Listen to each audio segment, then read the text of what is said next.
పితా పుత్ర పవిత్రాత్మ నామమున ఆమెన్. ప్రభునందు మిక్కిలి ప్రియ సహోదరి సహోదరులారా, ఈ ఆదివార వాక్య పరిచర్యకి మిమ్మందరినీ ప్రేమతో ఆహ్వానిస్తున్నాను. ప్రియులకు దేవుని బిడ్డలారా, దేవుని యొక్క పరిచర్యకి, దేవుని యొక్క సేవకి మనము చేసిన దానికి, సహాయము చేసిన దానికి దేవుడు తప్పనిసరిగా ప్రతిఫలాన్ని ఇస్తాడు. దానికి రెట్టింపుగా ఏడంతలధికముగా చేసి మనకు సహాయము చేస్తాడని ఈనాటి పట్టణాలు మనకు బోధిస్తున్నాయి. దేవుడే స్వయముగా మనకు బోధిస్తూ ఉన్నాడు.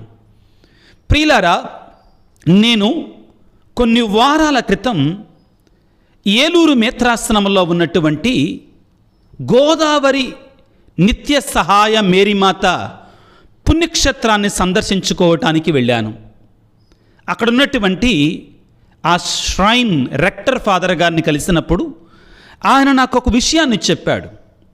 ఆ పుణ్యక్షేత్రంలో ఉన్నటువంటి చాలా సుందరమైన అతిపెద్ద దేవాలయాన్ని నెల్లో ఇమ్మాన్యువేల్ అనేటువంటి ఒకే ఒక వ్యక్తి ఉదారంగా దేవుని కృతజ్ఞతగా, మరియ తల్లి కృతజ్ఞతగా నిర్మించి ఇచ్చారు అని ఫాదర్ ఇంటి జేవియర్ గారు నాకు చెప్పటం జరిగింది. నేను ఆశ్చర్యపోయాను. అది 2 అంతస్తులు కలిగినటువంటి ఆలయం, 100 అడుగులు పొడవు కంటే ఎక్కువగా, 50 అడుగుల వెడల్పు కంటే ఎక్కువగా ఉన్నటువంటి చాలా చాలా పెద్ద దేవాలయం. ఇంత ఖర్చు పెట్టి ఒక వ్యక్తి దేవుని యొక్క పరిచర్యలో సహాయం చేశాడంటే దేవుడు తప్పనిసరిగా అతనిని ఎంతగానో దీవిస్తాడు, దీవించి ఉంటాడు, దీవించబోతున్నాడు. 2వ సంఘటన ప్రియులారా, నేను తేలప్రోలు విచారణలో పనిచేస్తున్నప్పుడు తేలప్రోలు గ్రామములో ఉన్నటువంటి జోసఫ్ నగర్ అనేటువంటి ఆ గ్రామములో దేవాలయాన్ని ప్రారంభించటం జరిగింది. ఆ రోజుల్లో అక్కడ ఒక వృద్ధురాలు ఉండేది. ఆవిడ వయసు సుమారుగా 94-95 ఉంటాయి. చాలా వృద్ధురాలు, కానీ చాలా ఆరోగ్యవంతురాలు. నేను దేవాలయాన్ని నిర్మిస్తున్నాను అని చెప్పినప్పుడు ఆ తల్లి, నేను గుడి బయటికి రాగానే తన చీర కొంగులో ముడి వేసుకున్నటువంటి డబ్బులు జాగ్రత్తగా బయటికి తీసి నాకు ఒక 500 రూపాయలు ఇవ్వటం జరిగింది. నేనన్నాను, అవా నీకే లేవు, నీకెందుకు, మేము చూసుకుంటాంలే, నువ్వు చాలా కష్టాల్లో ఉన్నావంటే, అయ్యా అట్టనమాకు, నేను నీకు ఇస్తున్నానా ఏంటి, దేవుడి ఆలయానికి ఇస్తున్నా, నా తీసుకోకపోతే నువ్వు దేవునికి మేలు చేయు అంటే ఆమె భాషలో నేను చేసే మంచిని నువ్వు అడ్డుకున్నట్టయితే నువ్వు తీసుకోవాలి అని ఖండించి మరి ప్రేమతో ఆ 500 రూపాయలు దేవాలయ నిర్మాణానికి ఆ తల్లి చేయగలిగింది, చేసింది.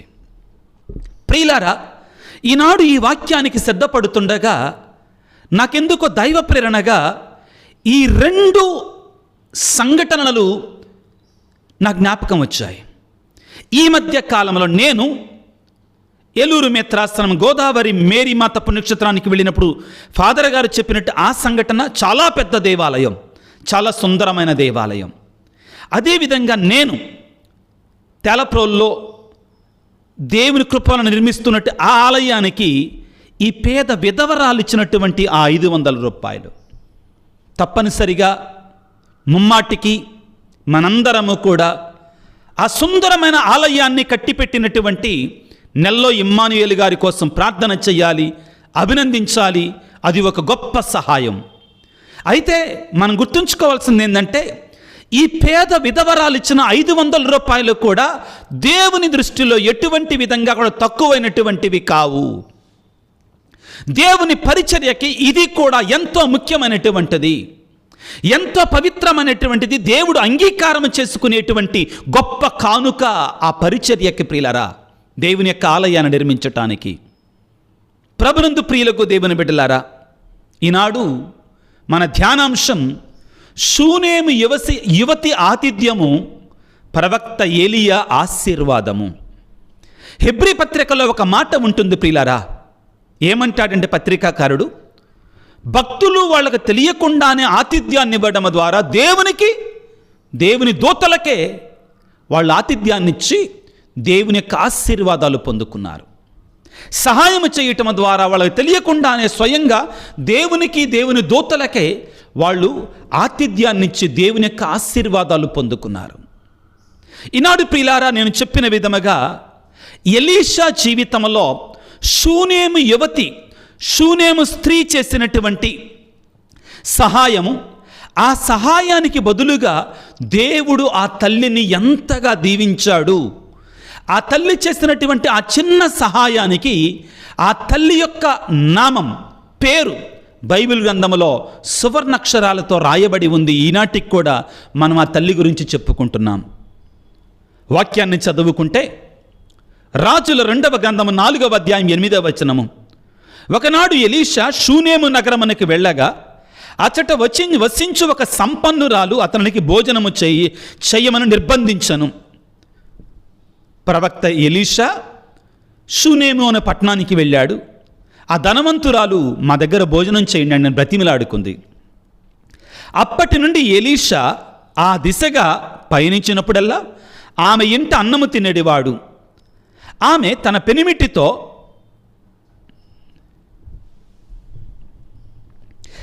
ఈ అతిథి ఇన్నిసార్లు మన ఇంటికి వచ్చిపోవచ్చున్నాడు, ఇతడు దైవభక్తుడు. ప్రియులారా, ఆ తల్లి ఎలీషా ప్రవక్తని అందరూ చూసినట్లుగా చూడలేదు. అతడు దేవుని పేరిట వచ్చువాడిగా, దైవభక్తుడుగా, దైవజనుడుగా, అభిషిక్తుడుగా, ప్రవక్తగా గుర్తించగలిగింది. అతడు దేవుడికి చెందినటువంటి వాడు, దేవుడు తన రూపంలో వస్తున్నాడని గుర్తించగలిగింది. నీవు దైవజనుల విషయంలో, గురువుల విషయంలో, ఉపదేశకుల విషయంలో, దైవ సేవకుల విషయంలో ఇటువంటి ఆలోచన కలిగి ఉన్నావా? ఆ తల్లి ఏమంటుందండి? ఇతడు దైవజనుడు, దైవభక్తుడు, దేవుని పేరిట వచ్చువాడని గుర్తించింది. అన్నిటికంటే మొదటిగా ప్రియులారా, మనము చేయవలసిన కార్యం ఇది. ఈనాడు ప్రియులారా, యేసు ప్రభువు కూడా ఇదే మాట చెప్తున్నాడండి, నా మాటలు కావు. మత్తయి శుభవార్త 10వ అధ్యాయము 40వ వచనములో, మిమ్ము స్వీకరించువాడు నన్ను స్వీకరించుచున్నాడు. శిష్యులతో ఏమంటున్నాడు? మిమ్ము స్వీకరించేవాడు నన్ను స్వీకరిస్తున్నాడు. ఒక గురువును స్వీకరించేవాడు యేసయ్యను స్వీకరిస్తున్నాడు.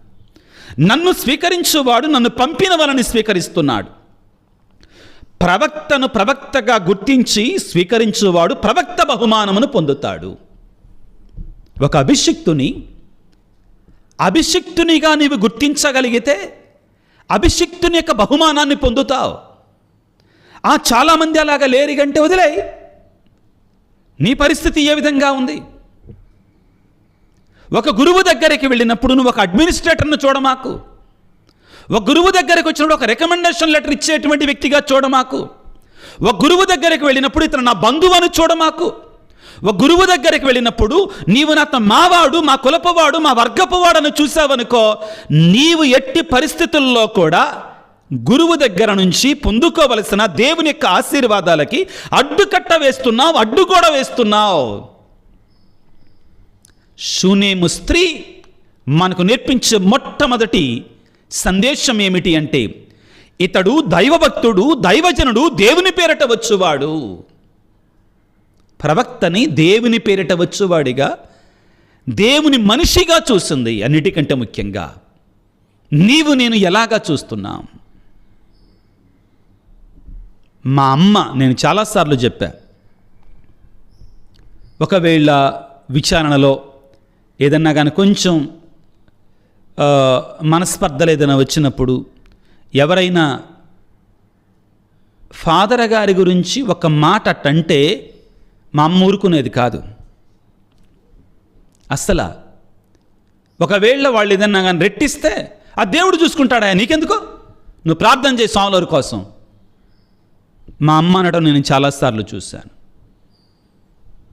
ప్రియులకు దేవుని బిడ్డలారా, ఇది ఆధునిక ప్రపంచంలో, ఆధునిక యుగములో మనం దీన్ని మరిచిపోతున్నాం. ప్రభు అంటున్నాడు, శిష్యులను చూచి తాను సేవకు పంపిస్తూ, మిమ్మల్ని స్వీకరించువాడు నన్ను స్వీకరిస్తున్నాడు.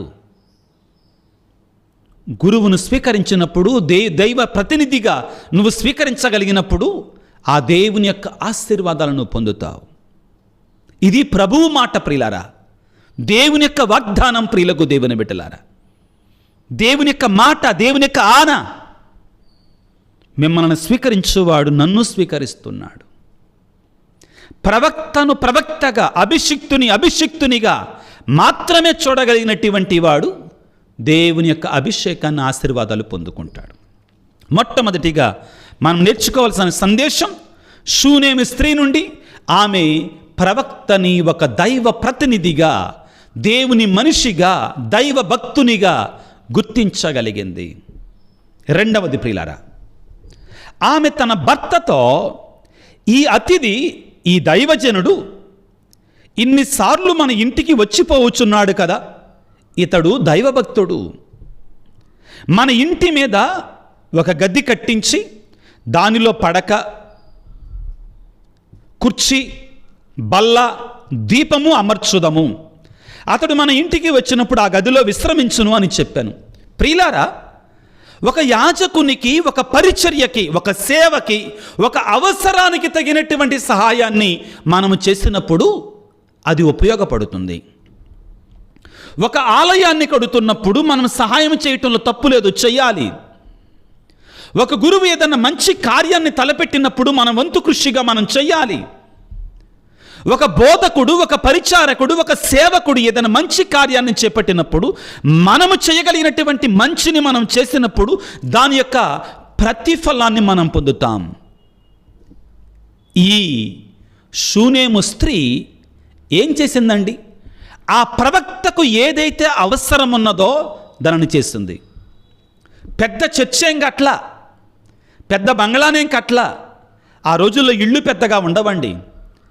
ఆ ఇంటి మీదే ఒక చిన్న గదిని కట్టించింది. గదిని కట్టించి ఒక మంచాన్ని, రాత్రిపూట బస చేశాడు అనుకోండి, అక్కడ విశ్రాంతి తీసుకోవడానికి. ఒక బల్ల, గురువుకి, బోధకునికి తప్పనిసరిగా ఉండవలసింది ఒక బల్ల, ఒక దీపం. చూడండి ఎంత తెలివిగా ఆలోచించిందో దైవ సేవకుడి గురించి. ఒక బల్ల, ఒక దీపము, అదేవిధంగా ఒక కుర్చీ, కూర్చొని చదువుకోవటానికి, సిద్ధపడటానికి. మినిమం థింగ్స్, సరిపడినటువంటి నెససరీ థింగ్స్ ఎంత చక్కగా ఆలోచించిందో చూడండి ప్రియులారా ఆ తల్లి. ఆ రోజుల్లో ఒక దైవ సేవకునికి సరిపడినటువంటి సౌకర్యాలను ఆ తల్లి అందించింది. దేవుని యొక్క పరిచర్యలో ఆ తల్లి భాగస్థురాలయ్యింది. ప్రియులకు దేవుని బిడ్డలారా, ఇక్కడ మనం గుర్తుంచుకోవాల్సింది, నీవు ఎంత చేస్తున్నావని కాదండి దైవ సేవలో, నీవు ఎటువంటి హృదయముతో చేస్తున్నావు. చాలా ముఖ్యమైన మాట. ఏమిచ్చామని కాదండి, ఎటువంటి మనసుతో ఇచ్చాం. ఆత్మ పరిశీలన చేసుకోవాలి. మార్కు సువార్త 12వ అధ్యాయం 43-44 వచనాలలో ఒక పేద వితంతువు ఆమెకు ఉన్నదంతా, ఆ 2 కాసులే అవి వేసేసింది. దేవుడు ఆమెను మెచ్చుకున్నాడు. ఆమెకున్న సర్వస్వాన్ని దేవుడికి ఇచ్చింది. యోహాను సువార్త 6వ అధ్యాయం 9వ వచనంలో ఒక బాలుడు 5 రొట్టెలు 2 చేపలు ఇచ్చాడు. గొప్ప అద్భుతాన్ని చేశాడు యేసయ్య. కాబట్టే కొరింథీయులకు రాసిన 2వ లేఖ 9వ అధ్యాయం 7వ వచనంలో, కావున ప్రతి ఒక్కరు కూడా హృదయపూర్వకముగా ఇవ్వాలి, సంతోషముగా ఇచ్చువాని దేవుడు ప్రేమిస్తాడు. గొనుగుడుతో కాదండి, బాధగా కాదండి, సంతోషంగా మనం ఇవ్వగలగాలి. మూడవది చాలా ముఖ్యమైనటువంటిది పిల్లలు, ఈ స్త్రీ నుంచి మనం నేర్చుకోవాల్సింది, మనము దేవునికి చేసినటువంటి కార్యాన్ని మనం మర్చిపోతామేమో కొన్నిసార్లు. దేవుడు అన్నటికీ మర్చిపోడు. దేవుడు ఎప్పటికి కూడా మర్చిపోడు. ఒకవేళ గుర్తుపెట్టుకోండి పిల్లారా, నీ పేరు రాయి మీద రాదేమో, ఫాదర్ గారు మర్చిపోయారేమో, సంఘ పెద్ద మర్చిపోయాడేమో, నువ్వెంత చేసినా కానీ డోంట్ వరీ. రహస్యముగా నిన్ను బహుకరించు నీ దేవుడున్నాడో, రహస్యముగా నిన్ను ఆశీర్వదించే దేవుడు నీకున్నాడో, నేను అధికముగా ఆశీర్వదించే దేవుడున్నాడు. ఆయన మరిచిపోయేటువంటి వాడు కాదు. ఆయన సేవలో నువ్వు చేసినటువంటి సహకారాన్ని, సహాయాన్ని. ప్రియ దేవుని బిడ్డలారా, ఆశ్చర్యం ఏంటంటే ఆవిడ, ఆ స్త్రీ నాకేదో ప్రతిఫలం వస్తుంది అనే ఉద్దేశంతో ఆమె చేయలా. దేవుడి సేవకుడు అవసరమైన వస్తువులు పెట్టిద్దాం అనుకుంది, పెట్టించింది, అంతే. హెబ్రీ పత్రిక 6వ అధ్యాయం 10వ వచనంలో ప్రభు అంటున్నాడు, మీరు ఆయన నామమున చేసినటువంటి సేవను దేవుడు మరచిపోడు. ఇందాక చెప్పాను కదా, సంఘం మరిచిపోద్దేమో, ఫాదర్ గారు మరిచిపోతాడేమో, సంఘ పెద్దలు మరిచిపోతారేమో, పేరేపించటం పోద్దేమో. డోంట్ వరీ, మీలో కొంతమందికి ఇష్టం ఉండకపోవచ్చు నేను చెప్పేది, కానీ ప్రభు అంటాడు కదా, రహస్యమందు గుర్తించు, రహస్యములన్నీ చూసి ఆ దేవుడు నిన్ను ఎక్కువగా బహూకరిస్తాడు. అవును ప్రియులారా, దేవుని యొక్క ప్రతిఫలము కొరకై చూడు. ఈ స్త్రీ కూడా నాకేం వస్తుందని చూడలా, ఇన్ని చేసి కూడా నాకేంటి ప్రతిఫలం అని చూడలా. కానీ దేవుడు మరిచిపోతాడా? నిస్వార్థంగా చేసింది, గొప్పల కోసం చేయలా. ముఖ్యమైనటువంటిది ఏంటంటే ప్రియులారా, నువ్వు చేసినట్టు మంచి దేవుడు మరవడు, దానికి ప్రతిఫలాన్ని ఇస్తాడు. ఏం జరిగిందండి? రాజుల 2వ గ్రంథము 4వ అధ్యాయం 12వ వచనంలో ప్రవక్త ఏమంటున్నాడంటే, ప్రవక్త తన సేవకుడైన గేహస్తిని పిలిచి, ఈ తల్లి మన వద్దకు తీసుకొనిరా. ఆమె వచ్చి దాదాపు నా అక్కడ తలుపు దగ్గర నిలబడింది. ఆమె తిట్లనను, నీవు మాకు ఒక ఉపకారం చేసితివి కదా, మేము నీ రుణమును ఏ విధంగా తీర్చుకోగలను? ఆ తరువాత ప్రియులకు దేవుని బిడ్డలారా, సైన్యాధిపతి వద్ద కానీ నీవు వినిపించుకోవాల్సిన కోరిక ఏమైనా ఉందా అంటే, ఏమి లేదయ్యా నాకు. రాజు దగ్గర కానీ, ప్రవక్త పలుకుబడి కలిగినటువంటి వాడు, ఎలీషా ప్రవక్త పలుకుబడి కలిగినటువంటి వాడు అంటున్నాడు, రాజు దగ్గర కానీ సైన్యాధిపతి దగ్గర కానీ నీకేమైనా కోరికలు ఉన్నాయా, ఏమైనా కావాలా చెప్పు, బంగారం వెండి. నాకేం వద్దయ్యా. రహస్యముగా చేసింది. అప్పుడు ప్రవక్త గ్రహిస్తాడు, ఆ తల్లికి పిల్లలు లేరు, ఆ భార్యాభర్తలకి పిల్లలు లేరు. గ్రహించినప్పుడు ఒక మాట అంటాడు. ఎంత అద్భుతం ప్రియులారా! ఒక చిన్న గదిని కట్టించి, అది కూడా రోజు ఉండడు ఆయన, ఎప్పుడో సంవత్సరానికి ఒకసారి 2 సార్లు వచ్చినప్పుడు అక్కడ ఆ ఒక్క పూట గడపడానికి సహాయం చేసినందుకు వారసత్వాన్ని ఇచ్చాడు. గర్భఫలాన్ని దేవునికి బ్రతిమిలాడి దేవుని వద్ద నుండి ప్రార్థన చేసి ఈ షూనేము స్త్రీకి ప్రియులారా, ఆ దంపతులిద్దరికీ, భార్యాభర్తలకిద్దరికీ కూడా కుమారుని ప్రసాదించాడు. తర్వాత మనం చూస్తామండి, ఆ కుమారుడు చనిపోతే చనిపోయిన కుమారుని కూడా లేపాడు దేవుడు. ఆ తల్లి దేవుడికి చేసినటువంటి మేలుకు కాదు.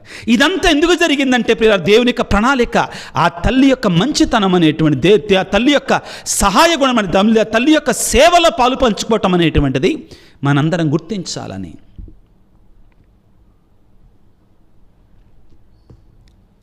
అప్పుడు ప్రవక్తతో గేహసి, ఈమెకు సంతానము లేదు, పెనివిటి ముసలివాడయ్యానని చెప్పాను. ప్రవక్త ఆమెను నా ఎదుటికి పిలుచుకొని రమ్మనను. ఆమె వచ్చి తలుపు చెంత నిలబడి ఉండగా, వచ్చే సంవత్సరం రానున్న 7 ఇదే సమయమునకు నీ కౌగిట బిడ్డడు ఉంటాడు, నీకు వారసత్వ బహుమానాన్ని ఇస్తున్నాడు. ప్రియ దేవుని బిడ్డలారా, మనుషుడు మరిచిపోతాడేమో, దేవుడు మరవడం. ఆ తల్లి చేసిన సహాయాన్ని దేవుడు ఎంత గొప్పగా దీవిస్తున్నాడో చూడండి. లూకాసు వార్త 6వ అధ్యాయం 38వ వచనంలో, మీరు ఇవ్వండి మీకు ఇంకా ఇవ్వబడుతుంది, అది మీ నిండి పొంగి పొరలేటట్లుగా ఇస్తాడట దేవుడు. ఫిలిప్పీ పత్రిక 4వ అధ్యాయం 19వ వచనంలో, నా దేవుడు తన మహిమగల ఐశ్వర్యము చొప్పున మీ అవసరములన్నిటినీ తీరుస్తాడు. నువ్వు ఇవ్వగలిగితే దేవుడికి నీ జీవితంలో అద్భుతాలు చూస్తావు. ప్రియులకు దేవుని బిడ్డలారా, మనమిచ్చే చిన్న సమర్పణనే మనం ఊహించనంతగా పెంచి పెద్ద చేసి దేవుడు దీవిస్తాడు. పిల్లారా, ఈనాడు మనం చదువుకున్నటువంటి సువిశేషం ఏం చెప్తుందండి? మత్తయి శుభవార్త 10వ అధ్యాయము 42వ వచనంలో, నా శిష్యుడని ఈ చిన్నవారిలో ఒకనికి ఎవడైనా ఒక గుక్కెడు మంచినది వసగినా కానీ బహుమానం పోగొట్టుకోడంటున్నాడు. ప్రియ దేవుని బిడ్డ, నీవు దైవికమైన కార్యాలలో ఏ విధముగా ఉంటున్నావు? నీవు ఏ దృక్పథముతో ఉంటున్నావు? ఏ ఆలోచనతో ఉంటున్నావు? దేవుని యొక్క కార్యాలు అనగా అవసరమున్న చోట ఇది మంచిది అనుకున్నప్పుడు, ఇది 10 మందికి మేలు చేస్తుంది, దేవునికి మహిమకరంగా ఉందన్నప్పుడు వెనకడుగు వెయ్యమాకో, దేవుడిని దీవిస్తాడో. నేను మాట్లాడేది మంచి విషయాల గురించి అండి, దైవ సేవ గురించి మాత్రం మాట్లాడుతున్నా ప్రియులారా. దేవుని యొక్క పరిచర్య గురించి మాట్లాడుతున్నా. ఒక ఆలయాన్ని కట్టేటప్పుడు, లేకపోతే ఒక గురువు పక్క పరిచర్య విషయంలోనో, లేకపోతే ఒక పవిత్రమైన కార్యాన్ని, ఒక మంచిని పేదలకు చేసేటప్పుడు మనం ముందుండగలిగితే గుర్తుపెట్టుకో ప్రియులారా, మనుషులు మరిచిపోతాడేమో కానీ దేవుడు మరిచిపోడు. 7 అంతలు అధికముగా చేసి దేవుడు మనకి తిరిగి వడ్డీతోటి సహా ఆ ఆశీర్వాదాలను మనకిస్తాడు. ఆ షూనేము స్త్రీకి ఉన్న సహృదయాన్ని, ఆ మంచి గుణాన్ని మనకు కూడా ఇవ్వమని, షూనేమి స్త్రీ పొందుకున్నటువంటి దీవెనలలాగానే మనము కూడా దీవెనలు మన అవసరాన్ని బట్టి పొందుకునేలాగా మనం దీవించమని తలలు వంచి ప్రార్థన చేసుకుందాం. సర్వశక్తిమంతుడా, సర్వోన్నతుడా, ప్రేమామయుడా, నీకు స్తోత్రాలు, వందనాలు. ఈనాడు మీరు మాకు ఇచ్చినట్టు వాక్యాన్ని బట్టి, ఆ వాక్యపు వెలుగులో మాకు ఇచ్చిన సందేశాన్ని బట్టి మీకు స్తోత్రాలు. నా దేవా, నీ సేవలో మేము చేసినట్టు పరిచర్య ఎన్నడూ మరిచిపోయేటువంటి వాడివి కాదు. తిరిగి మాకు బహు ఎక్కువ అధికముగా మాకు తిరిగి బహుకరించేటువంటి గొప్ప దేవుడవు. ఈనాడు నా దేవా, ఎంతోమంది బిడ్డలు నీ పరిచర్యలో సహాయం చేస్తున్నారు, సహకరిస్తున్నారు. వారు ప్రియులకు దేవా, వారు సహాయం చేయటం ద్వారా, పని చేయటం ద్వారా, పాటలు పాడటం ద్వారా, వాక్యం చదవడం ద్వారా, గురువులతో సహా ప్రయాణించటము ద్వారా, పరిచర్యలో పాల్గొనటము ద్వారా, ధన సహాయాన్ని ఇవ్వడము ద్వారా, ఆర్థికంగా తోడ్పడటం ద్వారా, పిల్లలను సేవకై పంపించటం ద్వారా వివిధ రూపాలలో సహాయం చేస్తున్నారయ్యా. వారందరినీ 30 అంతలుగా, 60 అంతలుగా, 100 అంతలుగా దీవించండి. నీ వాక్యం నిరర్థకము కానేరదు తండ్రి, నీ వాక్యం తప్పక నెరవేర్చబడుతుంది. ఈనాడు ఈ వాక్య పరిచయలో పాల్గొంటున్న నీ బిడ్డలందరినీ దీవించండి తండ్రి, ఆశీర్వదించండి. నీ ఆత్మవరాలతో నింపండి, నీ ఆత్మతో అభిషేకించండి తండ్రి. అనారోగ్యంతో బాధపడుతున్న బిడ్డలను గాయపడిన హస్తాలతో తాకి స్వస్థపరచండి. కుటుంబంలో శాంతిని, సమాధానం దయచేయండి. వివిధ అవసరతలతో, కోరికలతో, తలంపులతో ప్రార్థించమని ఇప్పుడు ప్రార్థిస్తూ ఉన్న సమయంలో ఏకీభవించి ప్రార్థిస్తున్న ప్రతి బిడ్డ తలంపును, కోరికను, ఉద్దేశాన్ని దీవించి ఆశ్రయించి నెరవేర్చమని మనాదురైన యేసయ్య పరిశుద్ధ నామమున వేడుకొనుచున్నాము తండ్రి, ఆమెన్. ప్రభు మీతో ఉందురుగాక, మీ ఆత్మతో ఉందురుగాక. సర్వశక్తిగల సర్వేశ్వరుడు పిత, పుత్ర, పవిత్రాత్మ మిమ్ము మీ కుటుంబాలను చల్లగా దీవించి ఆశీర్వదించి కాపాడుదురుగాక. God bless you. దేవుడు మిమ్ము దీవించుగాక. ఆమెన్.